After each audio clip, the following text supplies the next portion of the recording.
Sandy Syn, welcome to the show. Hey, how's it going? It's so awesome to finally be here. What's up? It's going well.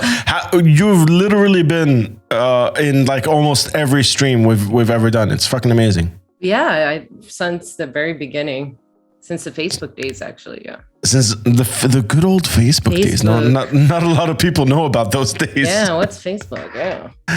But you know the drill. You've seen a lot of the episodes. I gave you a little intro before the intro. Yeah.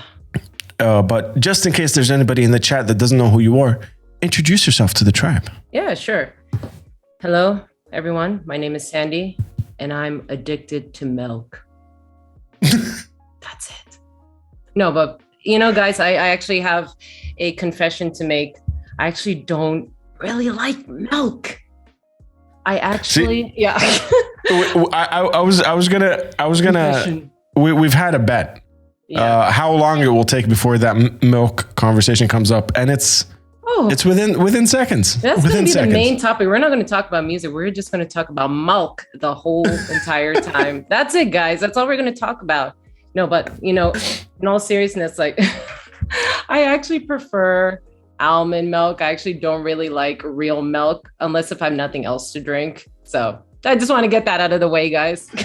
Yeah, just in case anybody's wondering. Just wondering. But yeah, no. This is exactly how we're starting the conversation. We're talking about Sandy Syn's affinity or distaste for real milk. Yeah, for real milk. Oat milk is goat milk. There you go. What's up, Pigeon Show? But yeah, everybody. Yeah. Sandy's a long time friend of mine, a long time supporter of the show. Someone that's been in the metal scene for forever, for as long as I've been in it. Give him a little backstory. How? Yeah, sure. Tell him about what you do and stuff. Yeah, so for those who don't know me, my name is Sandy. I'm from Los Angeles, California, and I'm originally half Lebanese, half Malaysian. My mom's Malaysian, dad is Lebanese, and I've been living in Dubai since 2012. But this is my third time living here. So I've been through the UAE metal scene since way back when, since like I think 2007. And my full-time job is I'm a makeup artist for KVD Beauty, which was originally called Kat Von D Beauty. Maybe some of you guys know her. She's a tattoo artist. And I've been working with this company for 4 years, working at events and working in Sephora stores, doing some training, selling the makeup products. And what I do on the side, I'm a vocalist for a melodic death metal project called Amen Graves. It's just me and my guitarist / producer, Lars Redkovitz. And he's also in a German power metal band called Freedom Call. And me and him have been doing this project for like about 2 years, I would say. And we just released our EP, First Omen, not I Omen, in 2020, before the whole pandemic happened. So yeah. Yeah, you had the unfortunate timing that Zmingali did as well. Just we're super excited to release this, and we're not going anywhere anymore. Yeah, actually, when the EP got printed out, when I printed out like the physical copies, you guys were going to do the Lacuna Coil show, and I talked to Mutasim, and he said I was able to sell my CDs, and I was super excited to sell the CDs and introduce like my band and everything, and then all that happened, and I was like, oh, great. What am I going to do now? Yeah. Speaking of Matasim, welcome to the chat, my friend. 321 Blast the Cobra. What's going on? Everybody's in the house. I see Wolflutz already has a question. If you guys have any questions, use that channel point redemption. If you click on the little dancing guy, use the try points, ask a question. It's 10 points, which is like if you already follow, then you already have more than 10 points. So it's all good. But yeah, it's crazy to think back, because knowing you from back in the scene, knowing you from back in the day, you weren't necessarily known as a vocalist, but I remember always kind of done guttural vocals and screamed as a joke whenever we were out partying and stuff. Like fucking Britney Spears would be playing, and you'd be growling it in the corner just for fun anyway, right? Yeah, no, I've always been into screaming and guttural vocals. I think I always been interested in it since I was like about 15, actually. But I did it as a joke. I did it for fun. I never really had the confidence, or, I didn't know how to like pursue it. And just, in the past 2 years, that's when I really started to get into music, and I found someone, who wanted to work with me and who kind of like believed in me. So that's how Amen Graves started. But before that, I actually had a brief project called Eresis. It was so brief, like we didn't even get it started. It was with a guy in Belgium, and I don't know, he just disappeared off the face of the earth, and that never happened. And before that, I just did a few covers. And before that, I was just, just screaming in my room just for fun, making silly videos. And yeah. We've talked about this on the, for those who don't know, Sandy was a part of the Banger TV kind of clip on extreme metal in the UAE. And Daniel, DK, and I, we worked on this thing for the UAE metal scene. He asked me about a bunch of extreme metal bands that I thought, we could highlight and stuff. And I told him about Amen Graves, and he reviewed it and loved it. And we had a little interview with Sandy. We talked about the idea of, you're like one of maybe 5 guttural vocalists that happen to be female from the entire region, from the Middle East. Yeah. Maybe 5. Like I can't even 5? I don't think I know more than that. Maybe there are some that just haven't recorded or played live and stuff, but from the ones that I know, I think I would say like a healthy guess would be 5. What was it? Was it weird, like being into screaming and guttural vocals and doing that kind of stuff before you were in the band, before you started recording covers? What was the scene like back then? Oh, you mean in Dubai before? Yeah, in Dubai before, when you were like spoofing out, doing growls along to pop songs and wanting to do covers and stuff like that. Like, what was the reaction like back then? Before, well, I didn't really talk about it with anyone. I kind of did it, behind, I don't want to say behind closed doors. Like some of my friends knew I was interested in it, but I wasn't actually taking myself so seriously back then. It was kind of just like a dream. I'm like, wow, I would really like to have a band, but I just didn't know how to approach it. And I was kind of scared of how people might have react to it. So, I didn't take it seriously in the beginning, like as a profession. I didn't think it would be like an actual thing I would do. It was just something like I did for fun. But yeah, now I'm pursuing it. Because I remember having a conversation with you back then, and I'm gonna show the guys a little clip, because one of the very first time you recorded something was with me. You hit us up and you were like, hey, for those that don't know, I had a company thing where we did like productions and recording and video editing and all that stuff. And Sandy was like, hey, I have an idea to do a Killswitch cover, and I was wondering if you guys are down to just help me out with this. And we recorded and filmed the video. And I think that, was it the very first thing you recorded with screaming, or were there other things before that? No, that was like the first actual video I had out. And I think around that time I was working with that band from Belgium, but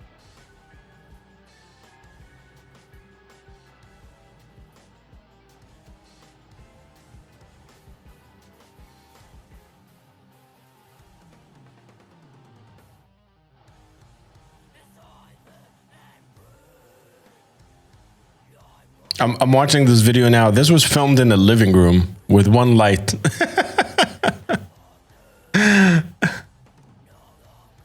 We hear nothing. Wait, 15? Oh, there you go.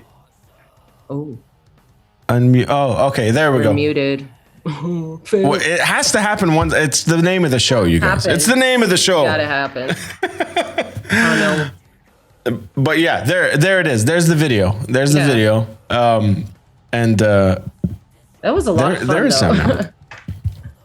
Yeah, it was, like I was saying, it was basically filmed in a living room with one light. Yeah, when was this? Like 2015 or something? I think so. I'm so young over there. Look, I'm so little. Inked Wolf just said she hasn't aged. It's one of those things. It's one of those things.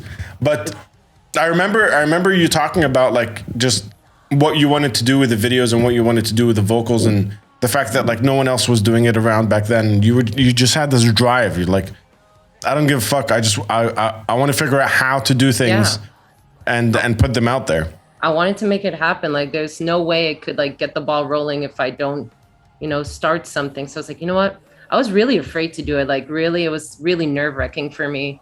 But once I had it out there, it was just great to have it out there, regardless of like, other people's feedbacks and everything. I was like, you know what? I have it out there, and now I can start, doing more covers, and now I have a little bit more confidence in my vocals, and I can practice. So it was a fun experience. I had a lot of fun making that video. It was really exciting. And even though it was just recorded in the living room, it looked really cool. Like, just had that one light, but it still looked really dark and gritty and spooky. I loved it.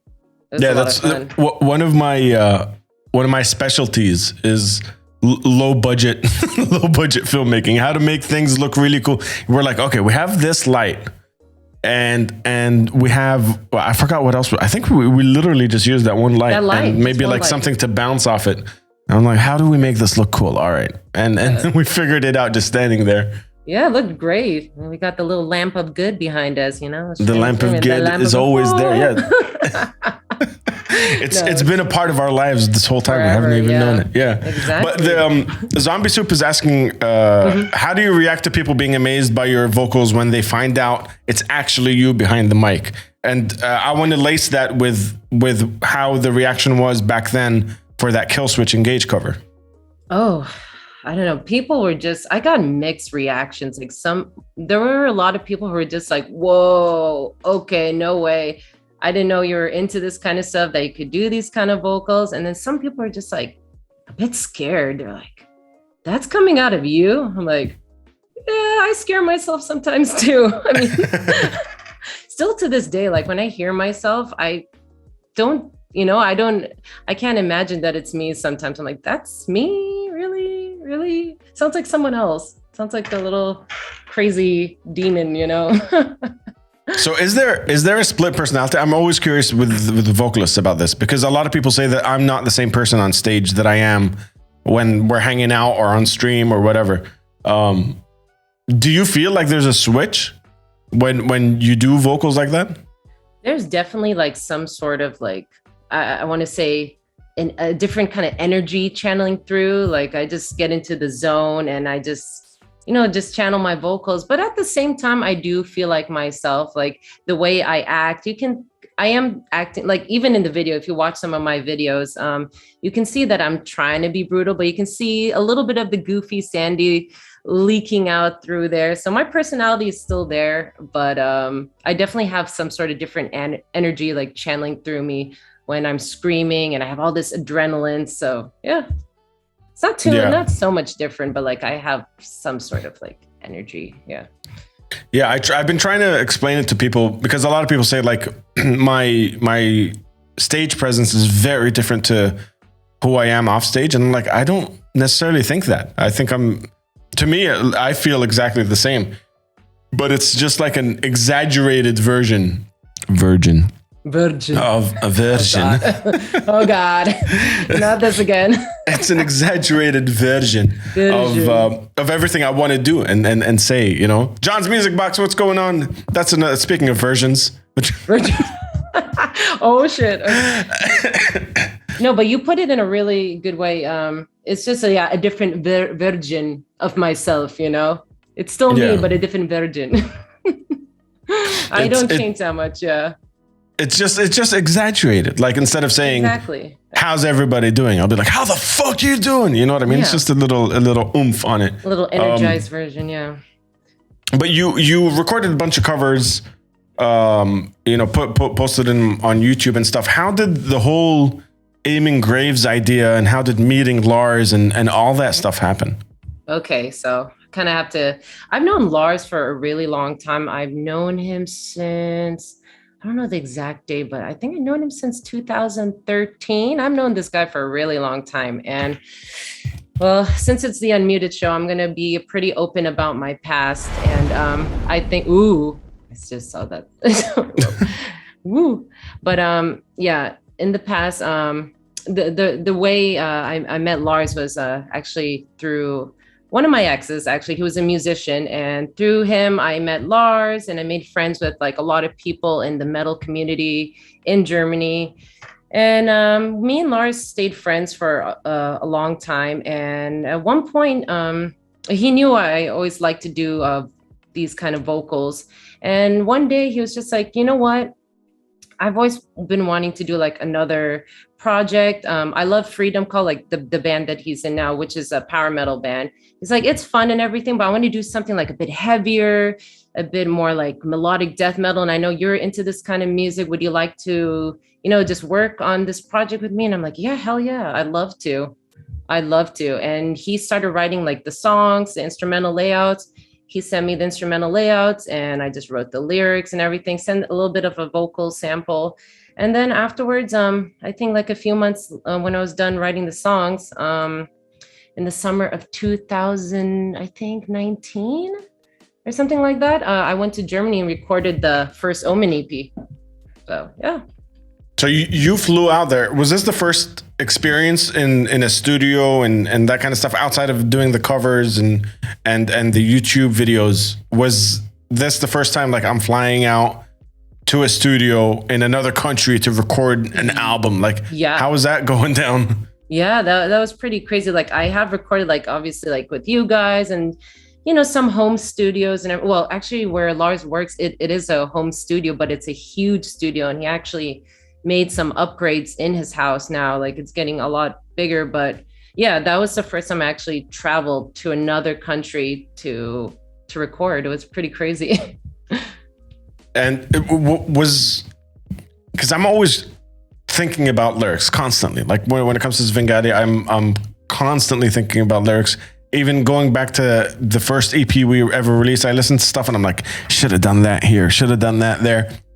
Was this your first time writing lyrics? Did you write poetry? Like, how did you dive into this? Oh God, writing lyrics is still actually a huge struggle for me. Even like back when I was in school and everything, writing essays was a struggle. Like I can do it, but it takes me a long time to write it. I had a lot of time for the first EP. Like actually the first song I wrote was Blinded by Hypocrisy.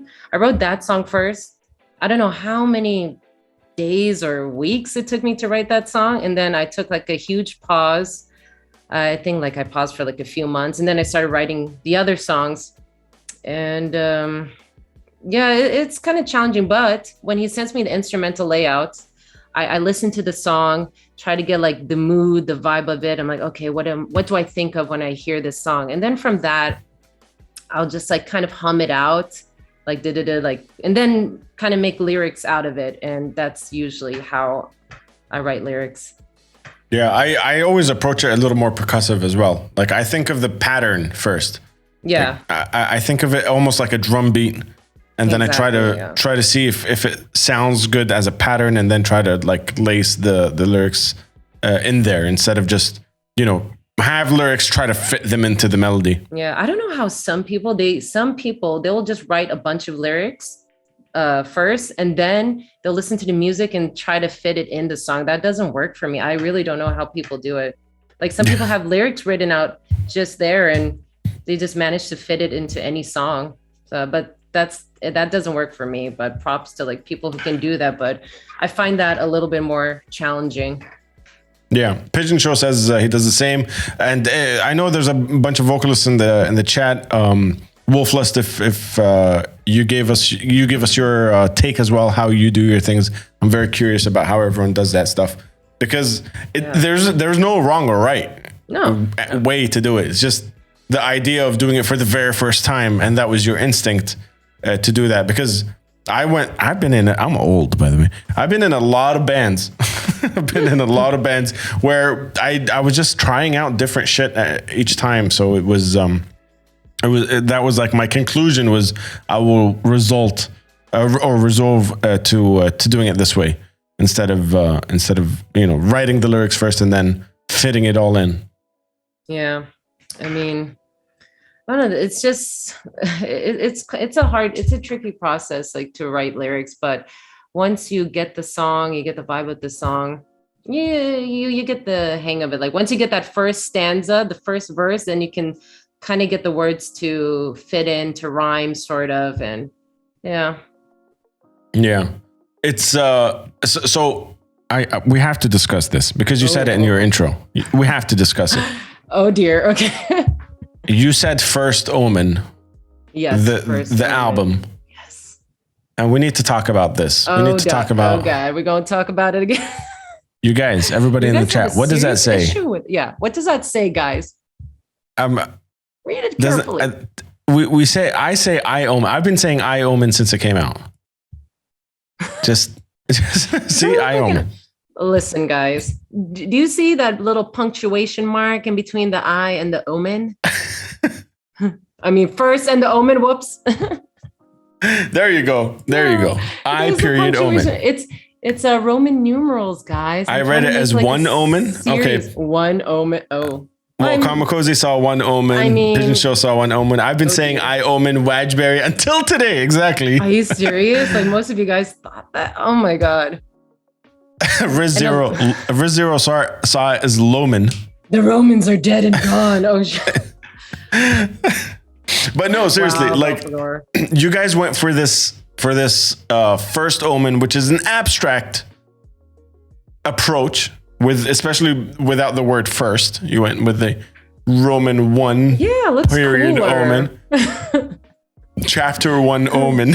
Chapter 1. And then we'll do like little series. But now, guys, like after hearing all that feedback, I'm kind of second guessing that. And of course, I need to like talk to Lars about it. Like, I don't really know how he feels about it. He never like expressed that. He liked I picked the names, by the way. He had no say. And I was just like, do you like it? And he's like, yeah, I like it. But I don't know. Now for the second album, I don't know if I should call it Second Omen or if I should call it something else. I don't know. We Omen, our Omen. I Omen, you Omen, we Omen. Yo, Lilith Music, what's going on? Ooh, welcome to the party. Up? But yeah, it was the second I saw the album, I thought I Omen first, but then I asked you about it, and I've always been curious. What's the background to that? What was your idea behind it? Did you intentionally? Because I love, and I've done this before where I've shot myself in the foot. I've used the part 1 in a song or in an album or something, and then to challenge myself to make a part 2. And for the most part, it doesn't happen for me personally. I never followed up. So I was wondering what your reasoning for that was. Well, okay, just to be honest, it wasn't really anything complex or anything. It just sounded cool. It just looked cool. And then I was like, you know what? And that's just me being a little bit lazy. I was just like, you know what? So I don't have to think about other album names. I'll just call it First Omen, Second Omen, Third Omen, and just keep like make it a little chapter, like, a journey, if you will. I don't know. But now I'm just like, after I heard the feedback, I'm like, should I for the full album? I don't know. But if I don't follow up, then it's kind of weird. So I'm kind of in a pickle. I don't know. I'll be honest with you. Just do whatever you feel. Even if every single person in the chat says that they saw I Omen. No. I think Pigeon Show said it a little while ago. It doesn't. To be fair, it's a talking point. There you go. Yeah, it definitely is. It is a fucking talking point because everyone's at least mentioned it once, right? Yeah.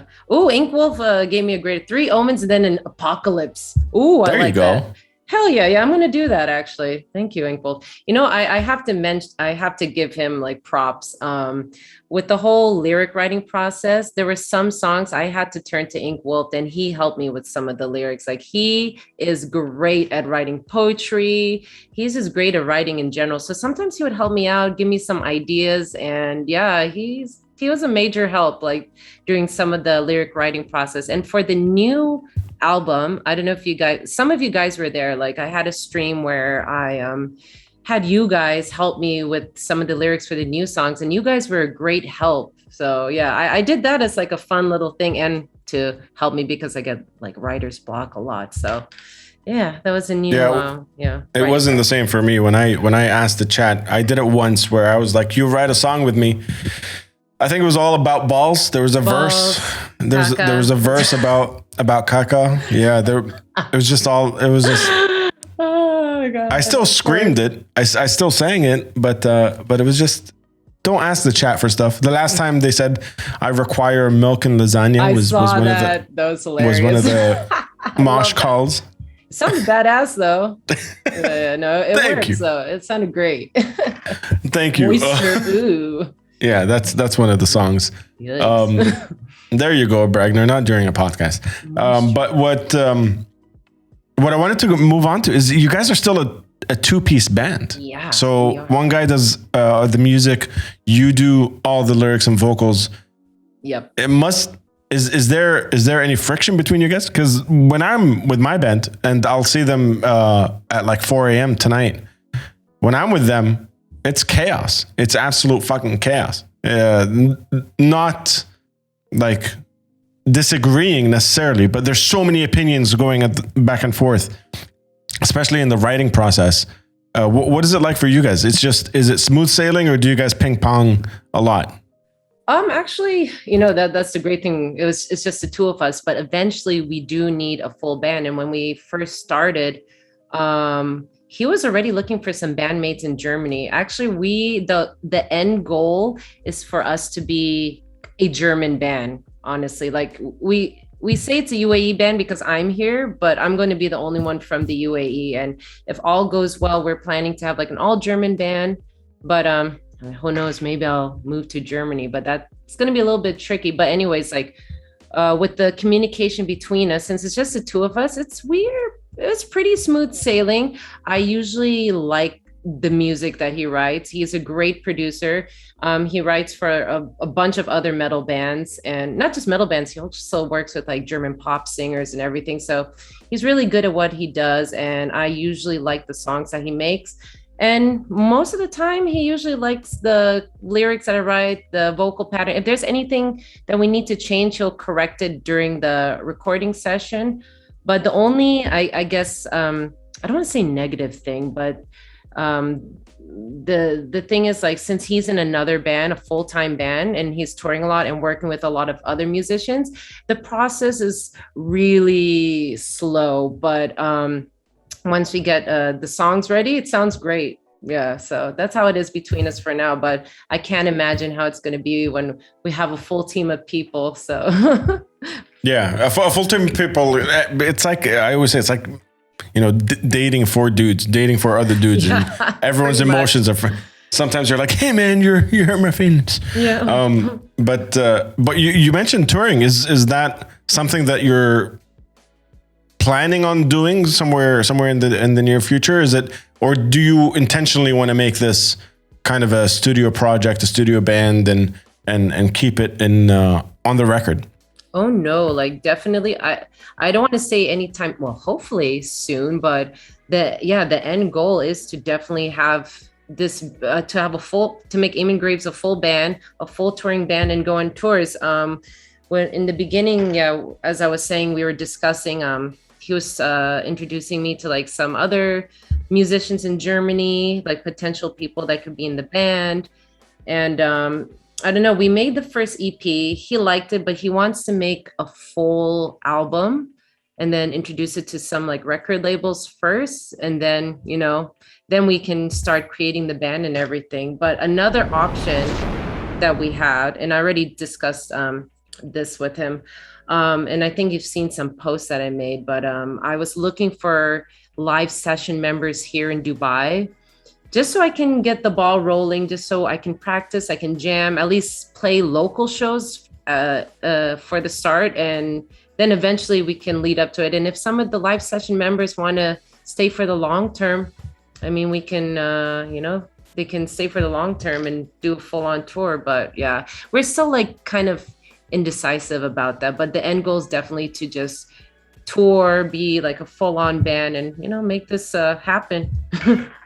Hell yeah. Yeah, that's see the reason I ask this is because there's a lot of people, especially from this side of the world, that I know that make music or are in bands and stuff, but just have no interest in necessarily going on the road. They're just like, fuck it, I'll just put out some music on Spotify and stuff like that. And they're very happily going down that path. They don't want to tour, they don't want to play shows, but I like the idea of Amen Graves being on the road. That I think that you guys have a lot of potential going forward and stuff.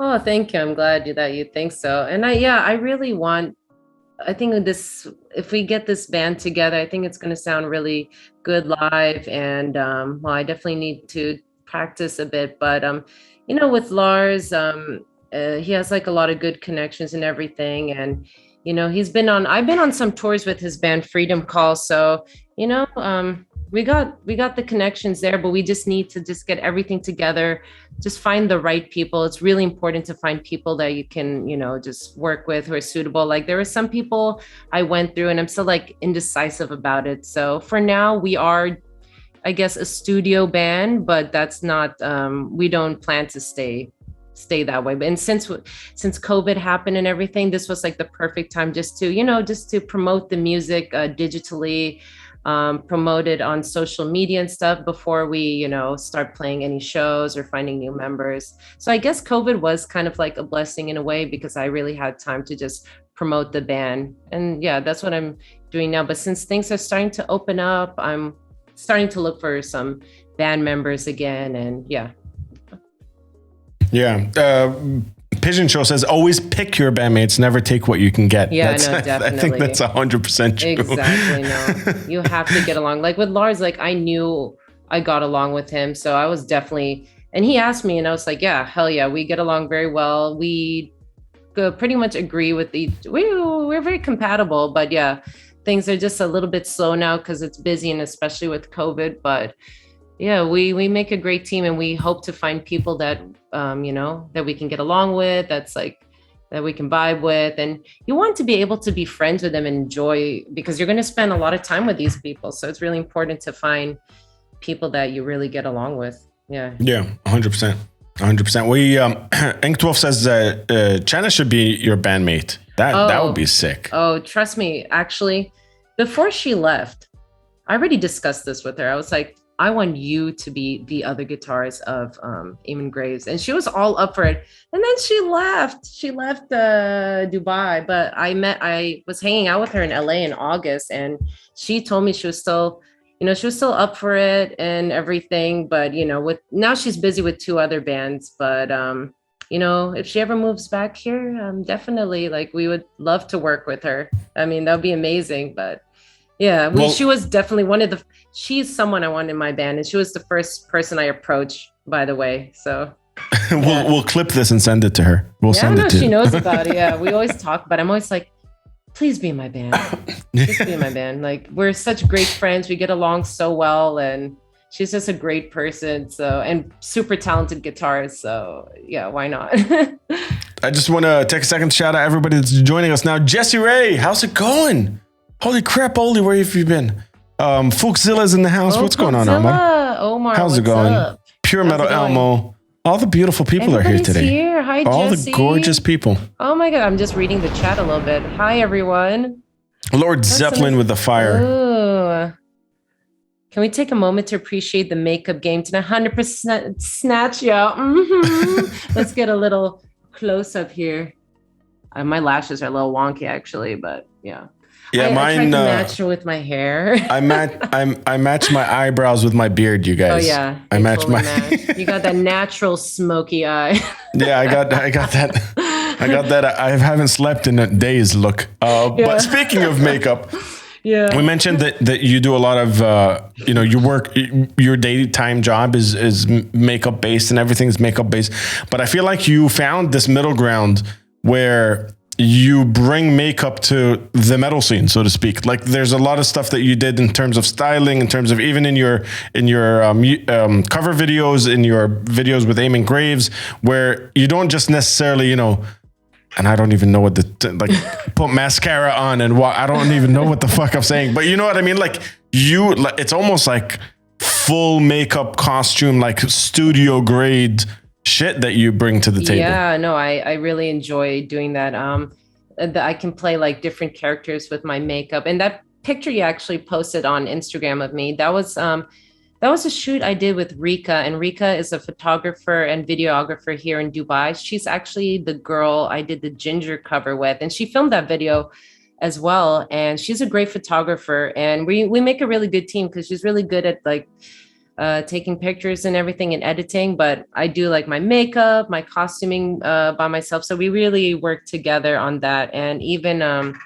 her sister, Moki, who's in Fatal Qualm, I was in their music video as the villain, and I did my makeup and costuming for all that. I really enjoy doing that. And I've been into makeup since I was like a teenager. So yeah.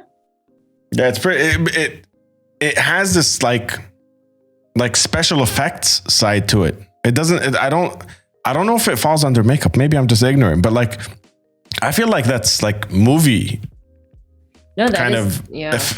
special effects things, right? No, you're right. It is a type of makeup. There is, but I've always been into, I like beauty makeup as well. I mean, that's where the money's at, but my interest is actually in special effects. Halloween is my time of the year. I love doing really crazy makeup for that. I love doing film makeup. And actually another thing that I want to really pursue is I would like to take some time going to school and focusing on special effects makeup so I can work in film, costuming and everything. I like to, just do all the creepy stuff and making fantasy characters. That's the kind of type of makeup that I like to do mostly. Something just really out there. And I'm not really into the whole like natural, simple makeup. I find that kind of boring, but yeah, me too. Yeah, right. I go for the more natural looks, you guys. We need to do a makeover on you. We need to do a drag makeover on you. We need to make that happen.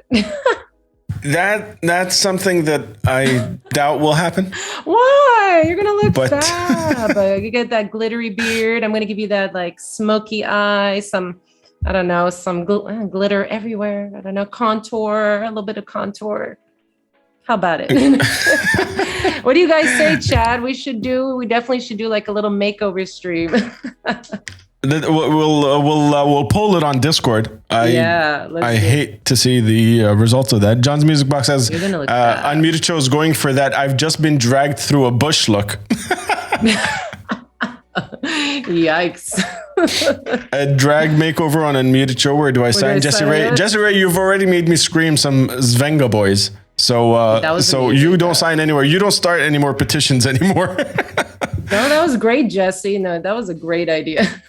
Jesse's full of great ideas. But this is kind of where I wanted to take the conversation. Through the pandemic and stuff, we weren't able to hang out at shows anymore. I started Unmuted. You started joining the chat and joined the Discord, and we started growing this community. And you were there from the very beginning before there were too many people in there.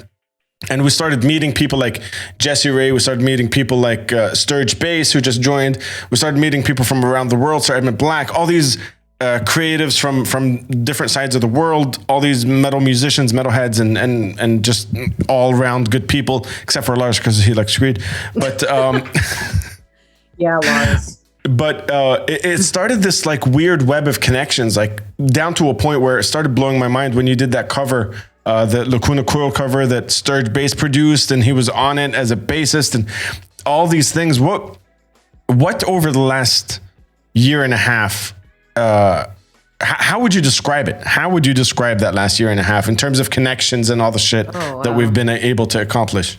Yeah, this community. I met so many people through the Unmuted Show, and yeah, I was there since the Facebook days. And of course I went, I wanted to check you out and see what you were doing. And a lot of our friends were there. So since we weren't able to meet at metal shows, I'm like, okay, this is like the only way I can, hang out with my friends and talk about stuff and talk about music and metal. And then when you started going on Twitch, a lot of new people came in, and I saw the other podcasts, and I was interested in like the music they were doing. And then I saw when you this was before you interviewed Sturge Bass. Like he played a video, and I started going on his streams, and we started talking, and we collaborated, and I met a lot of wonderful people here. But in terms of your stream, it's so crazy. It only started like maybe a year ago, and it's grown so much. It's insane. Like you've done so many episodes. We met, there's so many different people, and it's crazy like how it all just like, a year sounds like a long time, but actually that's pretty, you know, a lot of things happen within that year, from the Facebook, and then you moved on to Twitch, and then, you know, it just started expanding from there. Yeah, it's been a crazy journey.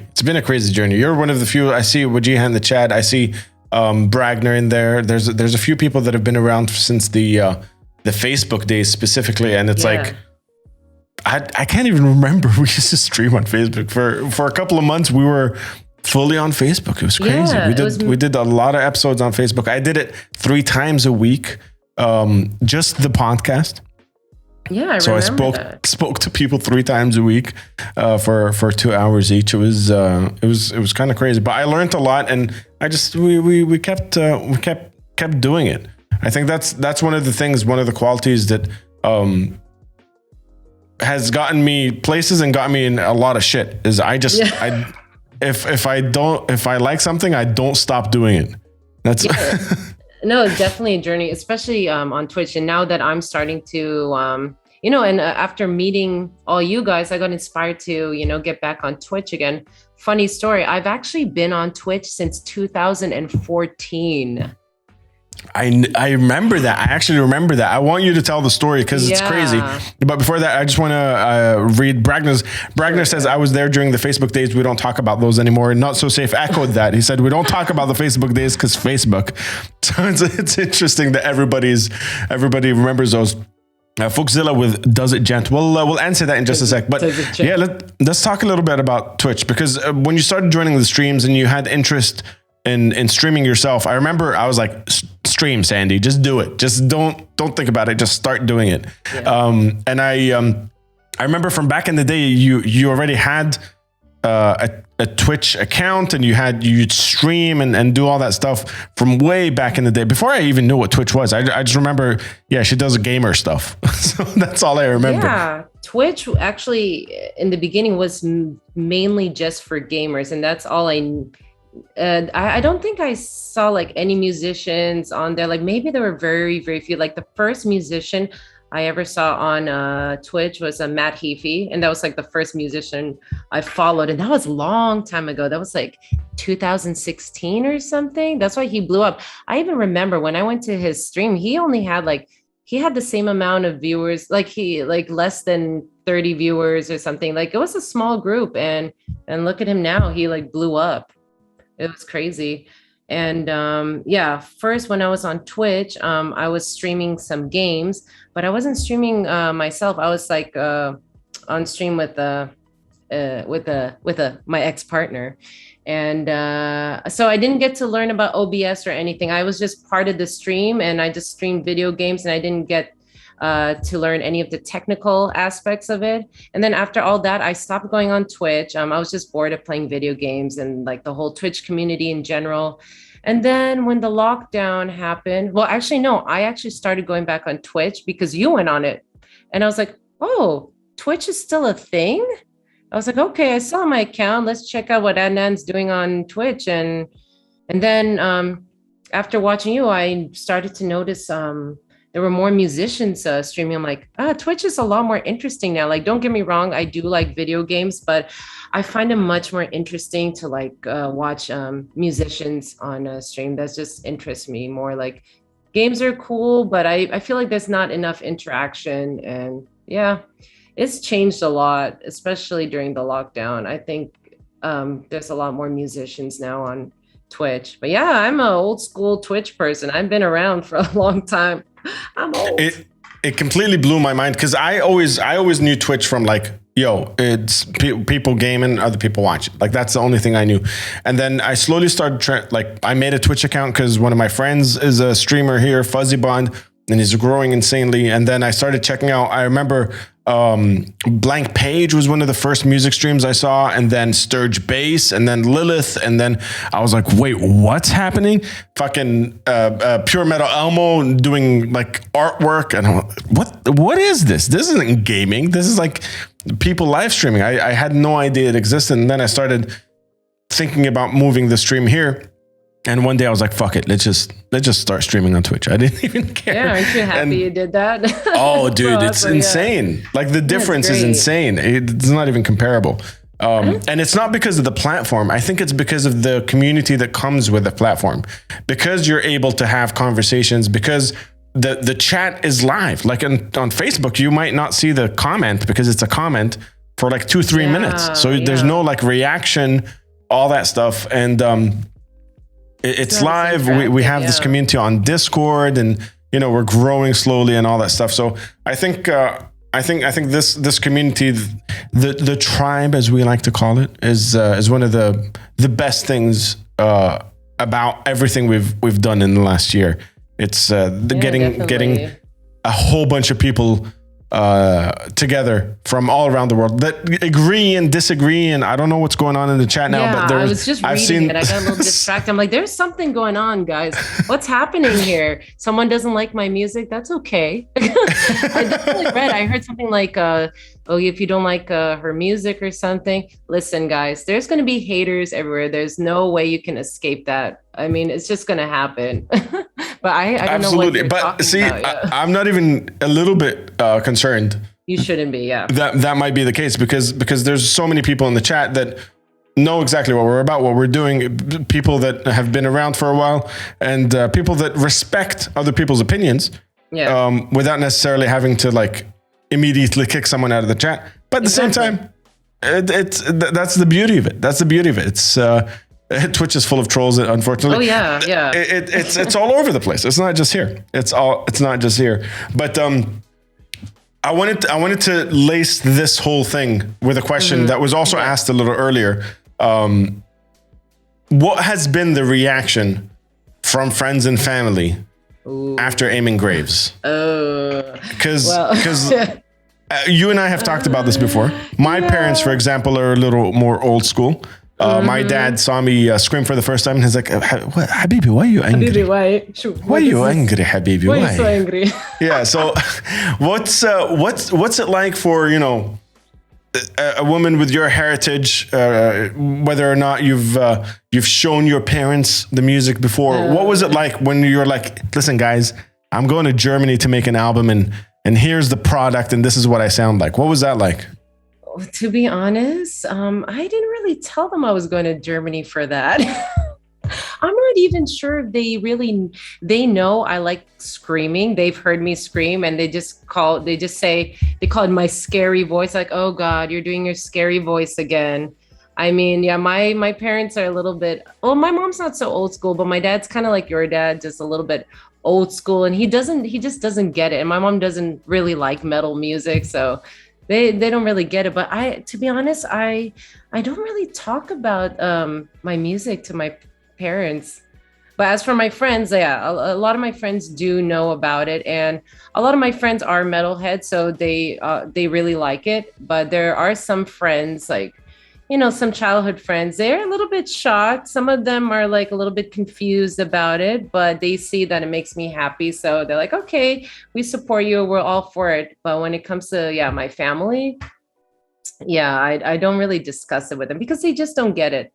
They don't get it. Yeah. And I think I can only really talk to them about it once I've reached like to a certain point. If there's like a certain level of success, or if we start touring and stuff, then I can be like, look, this music might be weird and you don't like my demonic sounds, but it makes me happy, and we're doing well, and I can go somewhere with it, But for now, it's not something I really discuss. Maybe if they watch this video, they'll find out. But yeah, I play in a metal band, guys. Yeah, if you guys are listening to this, Sandy's doing amazing. You guys, you should check it out. It's fucking cool. There's videos on YouTube. It's one of those things that not a lot of people. We've talked to a lot of people on the podcast. You've seen the guests we've had, and a lot of the people have said, my inspiration, my support from the very beginning has been like, my dad's played Led Zeppelin albums, or my mom was a drummer, or whatever it was. And we don't get a lot of that in the Middle East, especially for Middle Eastern females. You're not expected to, pick up a drumstick or a guitar or start picking up a microphone and screaming into it. So it's psychologically, even if it's not necessarily, you know, like the stories in Lebanon where, you know, they got taken in for questioning or arrested or anything like that. I always say, like, even the simplest things where it's just demotivating if everyone around you is like, that's stupid.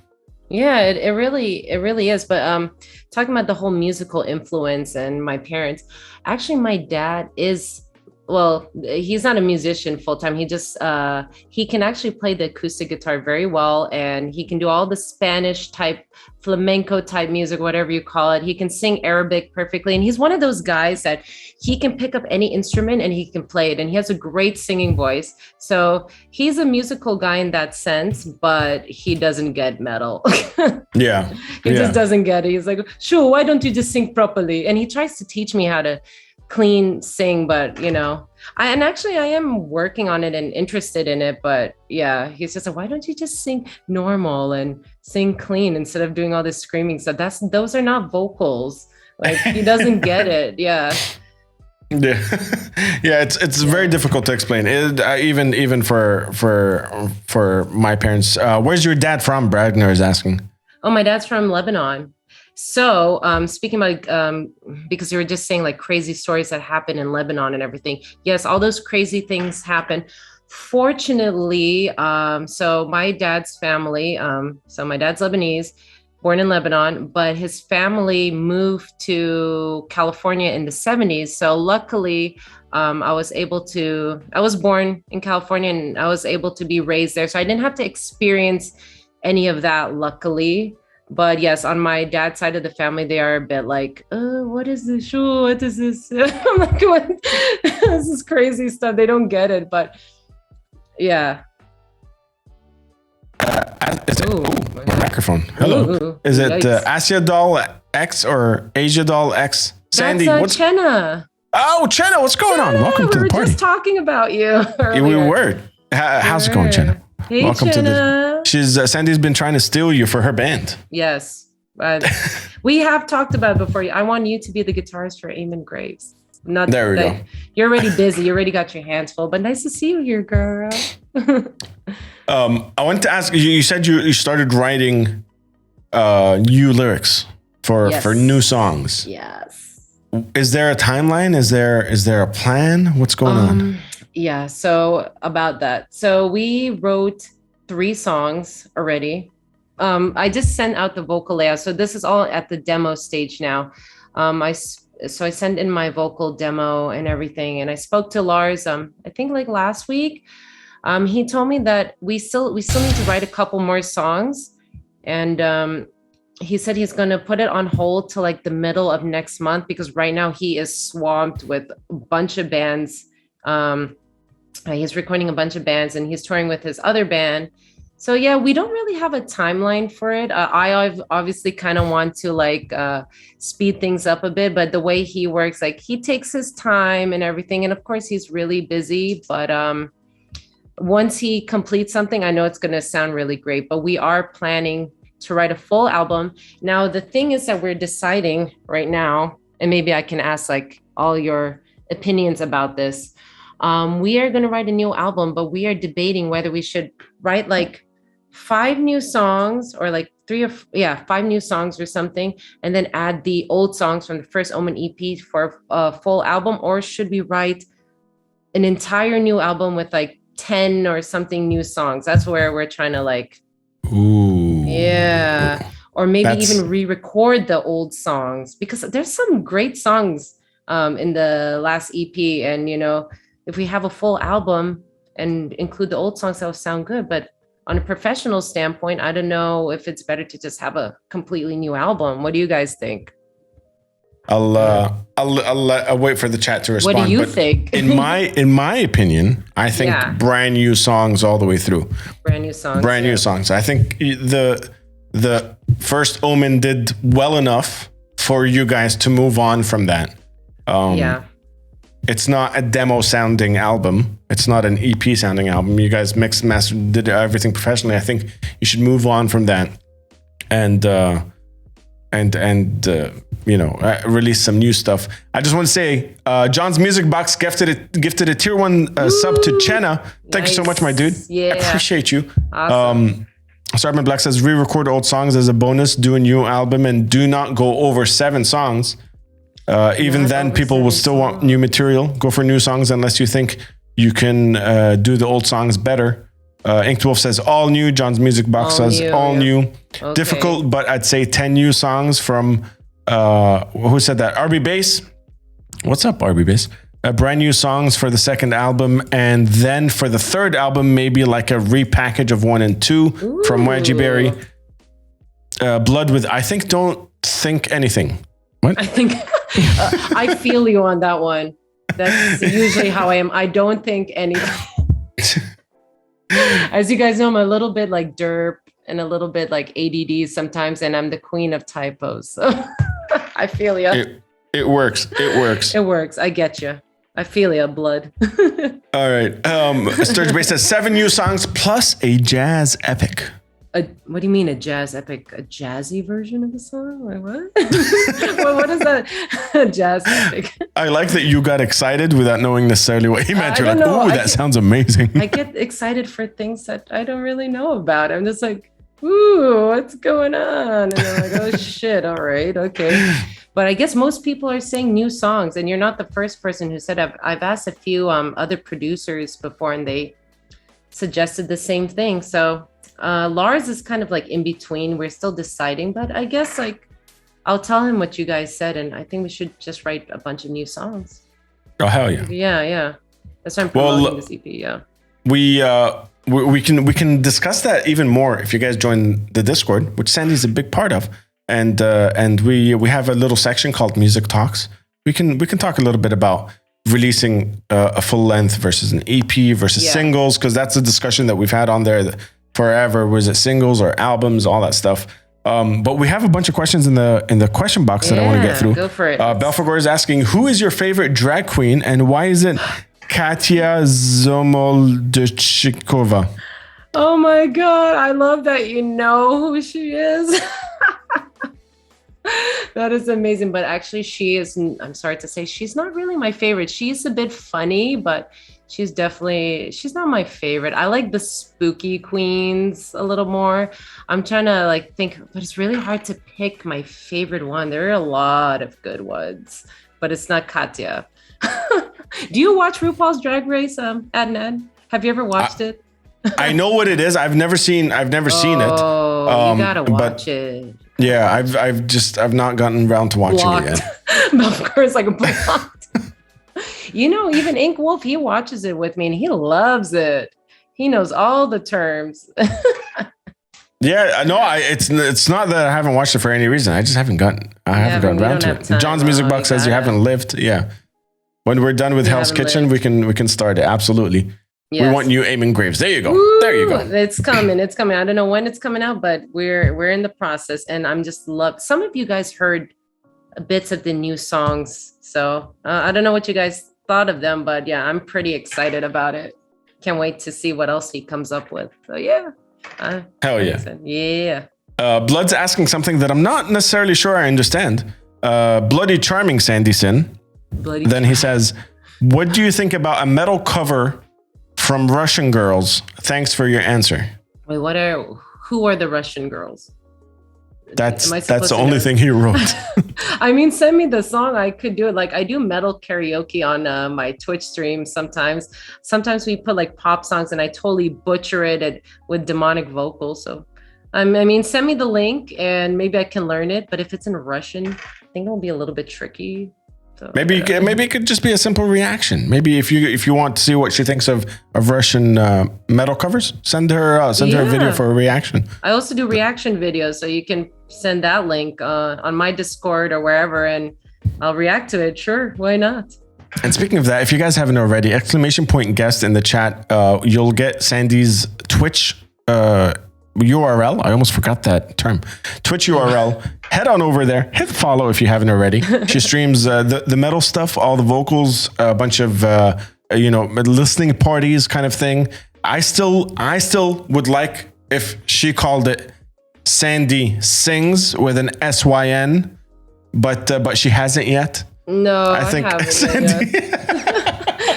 She's like, oh, don't do that. Sandy Syn, because I'm not really singing. No, the reason why I don't do that, because if I put that in the title, people are going to expect me to sing like, I don't know, like Mariah Carey or like some sort of beautiful, clean vocals. And then they hear me scream. They're like, what the hell? Why did I tune in? There were some people that did that. Like when I put like, I think I put singing or something. And they're like, oh, I thought you were going to sing. I'm like, I am singing, kind of. Like, it's a different kind of singing. But yeah, I think that's the main reason why I don't put it. And I'm just doing like a little karaoke thing. So let's see. My Twitch is still in the works. I just got started a few months ago, and I don't stream as much as I would like due to my crazy work schedule. But hopefully in the future, I'll be able to like freelance and have more time to be on Twitch and improve it and everything. So yeah, just slowly, I'm working on it.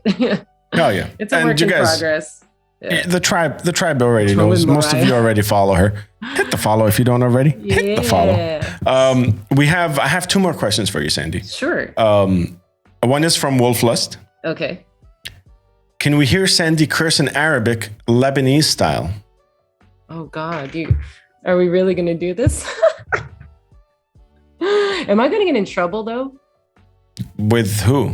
I don't know. Like, I don't think like Twitch management will. I don't know.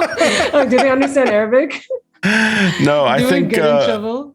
I think we're in the clear. I think we're in the clear. My Arabic is so bad. I sound really American when I try to speak Arabic, but I don't know. What do you want me to say? Kasamak sharmuta. Kasakta. I don't know what else to say. Someone do a clap real quick. Someone do a clap. Kasamak sharmuta.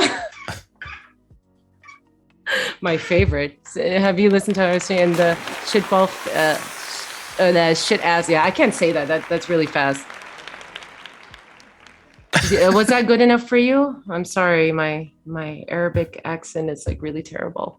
No, I think Wolflust has got it. I think Wolflust has got it. You knew what I was trying to say. How long have you been singing, and have you ever done clean vocals? How long have I been singing? Well, I got seriously into it, I think, when I did that video with you guys, which was, I think, 2015. And then I really got into, I had a proper band just like 2 years ago. Like it's pretty new.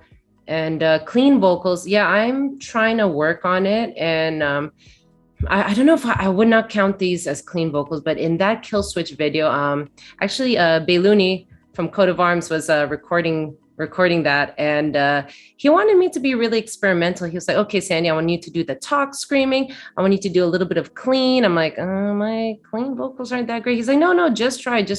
So you hear a little bit of clean there, but it's not like a full on, like, clean vocals. But I am trying to work on it, and I definitely want to, expand my vocal range and style and stuff. But I definitely prefer screaming. But yeah, I haven't sang clean on any songs. I could do in the future. Let's see. I mean, definitely a possibility. Yeah, it's good that it is, because it's absolutely not for me. I've tried, and then people are like, stop doing what you're doing. Just stop doing what you're doing. Thing is, I'm not tone deaf, but the problem with my singing, I'm just a bit flat. I don't have like that vocal range. I think that's something I need to work on, definitely. Yeah. But I'm definitely not tone deaf, so that's a good start. Practice makes perfect. Practice makes perfect, yes. Guapo's asking, do you ever get annoyed by the term female-fronted metal band? Do I get annoyed? Not so much, but when I started the band, I purposely try not to show my identity, because I don't want people to, and people still do that now, which is crazy, judge me based on, my gender, because they definitely do judge people like that. It's kind of almost automatic. They're like, well, you scream pretty good for a girl. I'm like, why does that matter? Like, yeah, I don't get annoyed, but there's some female screamers that get really annoyed by that, like they hate it. But yeah, it's just like, I'm a vocalist. Like, I'm not any different than, anyone else. That's fucking cool. Yeah, I agree. I sometimes even me pointing it out sometimes feels a little weird for me to have to say, female fronted or anything like that. The reason I feel confident talking to you about it, especially you being a Middle Eastern woman doing vocals, because that stuff doesn't happen here. It's even more rare than the global kind of scale. Yeah, so that never happens here.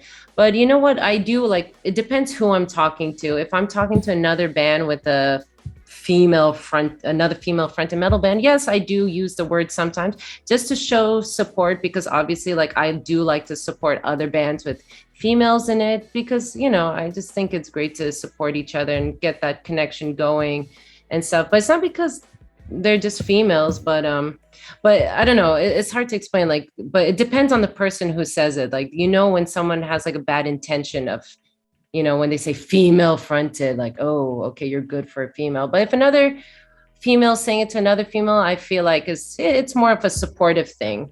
So yeah, it really depends who says it and the context of it. Absolutely. Yeah. Well, Sandy, I think my last question. I do. A lot of people know it. But before I say it, I just want to say, you guys, everybody, stick around. Don't go anywhere. Once the podcast ends, we're going to be doing a little bit of a theme stream style stuff where you request some songs. We're going to listen to some Amen Graves and do a whole bunch of things. So what's your favorite color? What's your favorite color, Bang? So don't go anywhere. But let me kill this background music. Let me. Okay. Oh. Mm-hmm. I'm scared. Sandy. I'm scared. If you had a time machine and you were to travel back in time to young Sandy, little hardcore kid Sandy, and tell young Sandy a piece of advice, let her know something that you've learned over the years, what would that be? Well, if I had to go back to young teenage Sandy, I'm going to go up to her and be like, listen, girlfriend, do not shave your eyebrows. Do not bleach your hair by yourself, and do not date musicians. These are all true stories, by the way, and no offense to any musicians. These are just like based on my past experience, but that's what I would tell myself. But in all seriousness, I would tell myself to just, don't care what other people think and just focus on yourself. Because when I was younger, I really spent time, just trying to please other people. And even till this day, I'm sort of like that, but I'm not as bad as I was before. But I used to really care what people thought about me. And I was like, afraid to, make anyone disappointed or anything. So I never really focused on me or what I wanted. And also I would tell myself, like, just don't be lazy, like, get going. Don't be afraid to do all these things that you wanted to do. So yeah, that's what I would tell little Sandy. Don't date musicians. You can just date the drummer. Oh, that was from El Guapo. Count, huh? Yeah, no offense to any musicians, but like in my past experience, yeah, it's not always like the best thing. Like if you're already a musician, like it doesn't always work out sometimes. Yeah, and it's a different lifestyle. Yeah. But the don't be lazy and just kind of take charge attitude, I think resonates with a lot of people in the chat, and definitely resonates with me, because I felt like, I've said this before on the podcast, is some of the things I look back on, I was like, if I didn't give up out of like just fear or laziness, just like, I'm not going to do this again, is there would have been different things in my life at this point. Oh, and I think that's why I'm kind of that like head first into the concrete. Like, what are we doing? A podcast? I'll do it forever. 3 times a week. Yeah, better late than never. I mean, that's great. And I think I'm still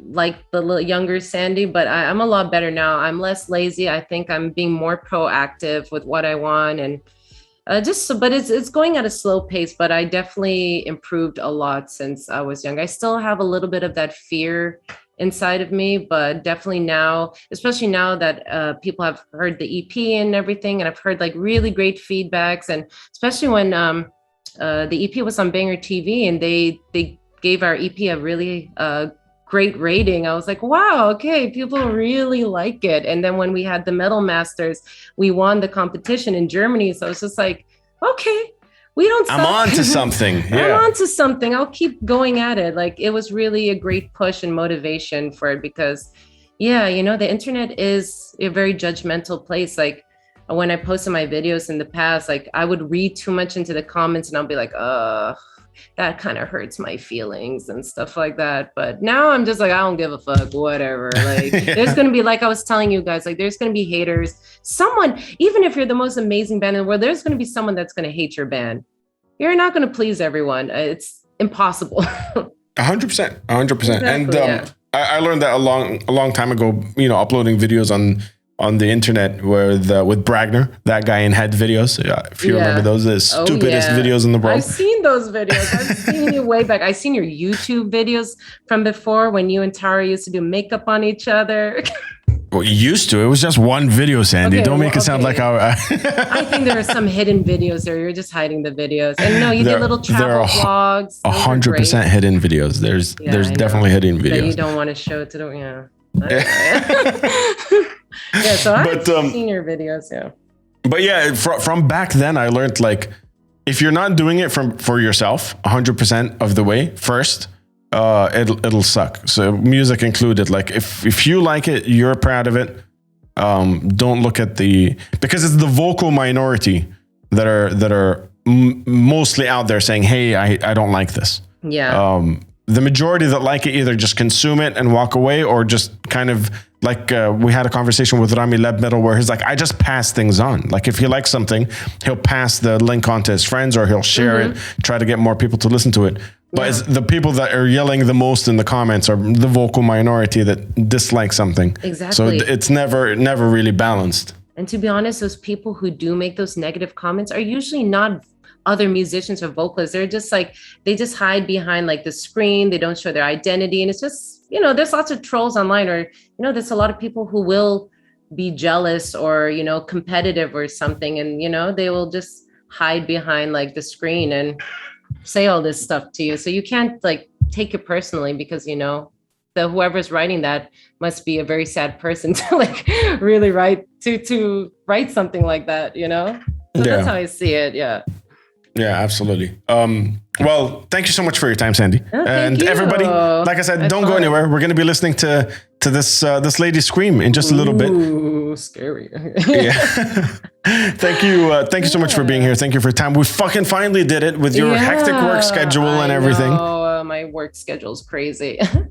And hopefully tomorrow I'm gonna stream. Tomorrow I might do like a little makeup stream. So let's see. I'll keep you guys I'll keep you guys updated. Hell it's always my schedule's crazy, but yeah. Yeah, but I'm stoked to get to have the conversation. You guys follow Sandy on Twitch. Also through her Twitch, you can find Discord, Instagram, YouTube, all the stuff. Check out Eamon Graves of Bandcamp. And if you have a couple of dollars laying around, maybe buy a copy. Ooh, that'd be great. That'd be awesome. It goes a long way. Thank you. Yo, Not Messy is here. Finally caught a stream. What's going on? What's up? Can't wait. Really good chat. Ferris Gruler, thanks so much. Everybody. Stick around. Where I'm gonna pass it off to Sandy. We're gonna hit the intro, and then I'll be back in just a minute. But Sandy, I'm gonna pass things off to you. You could say whatever you want. Okay. To the people in the chat right now, and whenever you're ready to hit the outro, you just say the words. Alright. Hit the outro. Chat. I'll see you guys in a minute. Guys, I had an awesome time, and Adnan, thank you for having me on the stream. I had a really great time. I hope you guys had a great time. And guys, don't forget to swallow and hit the outro.